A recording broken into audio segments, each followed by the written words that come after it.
I'm Michelle Carroll. I'm a middle school science and special educator in the city of Boston.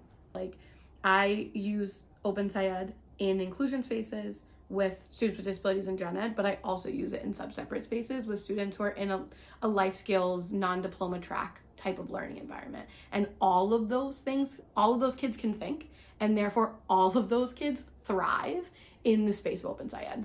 The starting point here is that OpenSciEd is the most accessible curriculum I've ever used, right? It's asking kids to think.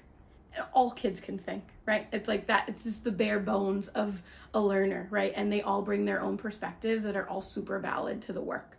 And so I think about that as a starting point, and then I think about what actual barriers exist in being able to understand this information and then communicate information in my own thinking back. And so there's, an input and an output type of thinking that goes into my planning process. And specifically, if I think about the input, OpenSciEd can be a little bit language heavy. And I say that lovingly and also realistically, right? That language can often be, especially if we're working with students with disabilities or language learners or students who are behind in terms of their reading abilities. I don't know if I want to say behind. If we're thinking about students who are not reading on grade level, right? It presents this challenge of oh, that's a lot of text. That's a lot of information. How do I unpack it? And it creates this anxiety. I think that anxiety then also can be felt within educators, right? It's I'm putting this in front of kids. Kids are overwhelmed. I am also overwhelmed. We are doing overwhelmed, right? And so I think about how do I make this language accessible? I don't think, and if I think about my inclusion classrooms or if I think about my sub-separate classroom, all of my students are able to interpret that language and do that level of thinking. And so I want to be really mindful about taking that material and not watering it down, ever. If we think about setting kids up for success in a long-term way, right? I think that understanding academic language, particularly in a science content, and understanding that that's how specifically people communicate in the world of science is really important to provide access to that. And so I don't want to change the rigor or change the language of that material. What I do want is to support kids with tools and scaffolds to be able to access that language. So one of the things I think about frequently is chunking the slides. And so one OpenSciEd slide might be 3 in my classroom. It might be 5 in my sub-separate classroom. I also think a lot about really adapting and calling out key language in that. And so using bolding and underline and different color fonts to really call attention to certain things on a given slide. And so that way it does feel even if all of this is a little inaccessible to me, I know that word, right? And I can use some of my context clues to start to think about it. And then I also think using a lot of visuals is really helpful, both with my students with disabilities and also my language learners. And then some key translation also typically goes in that.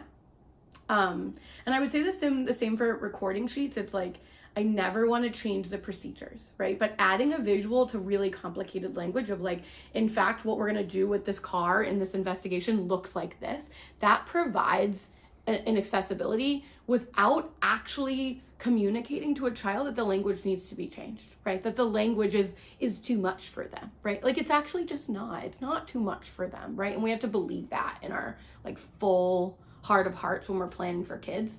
I think word banks and sentence frames, all of those also make material more accessible, and that kind of gets us into this idea of output. And so another big modification, sentence frames are something I have on slides all the time. And so turn-in talks, for example, if we're working with kids who have processing issues and communication disorders, it's that can be an overwhelming task, right? Communicating in a small group or communicating in a whole group. And so sentence frames for them and word banks or word wall that they can refer back to the words that we've earned makes it feel like there's a safety net for them to share their ideas. This curriculum is grounded in what they think, right? And their ideas being valid. And so if we can't get them to feel safe to share that level of thinking and their ideas, it will stop. It's just this big wall in the way. And I think the more that we allow kids to feel safe in that and also say hey, I believe in you. And here's the support you can use to share your thinking, because that idea is sick. that's such a valid idea and I want everyone to hear it. And also this frame might help you be able to word it and get yourself started in sharing that thinking out loud.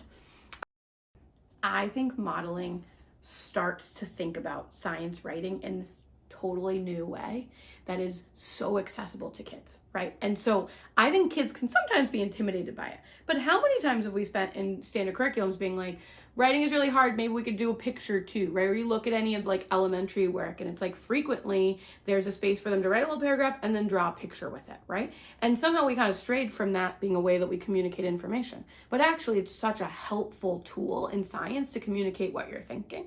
And so I think models are like this even the playing field, like really outlining, like being able to just say like, hey, writing looks really different for a lot of different people.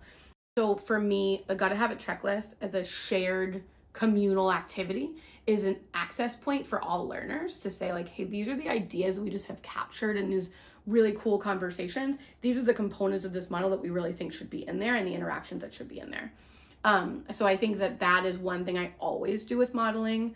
I will say that model stems are really helpful. Sometimes, particularly for students with disabilities, model stems can help them get started. And so there's not this like kind of freeze up at the beginning of like, whoa, what do I do? And so that kind of allows kids to put the components on there and spend some brain energy thinking about the interactions and the how and the why. My advice to a teacher who's starting with OpenSciEd is that your kids can. They can, and they will, right? And you have to trust in that. And it's really hard to trust in that.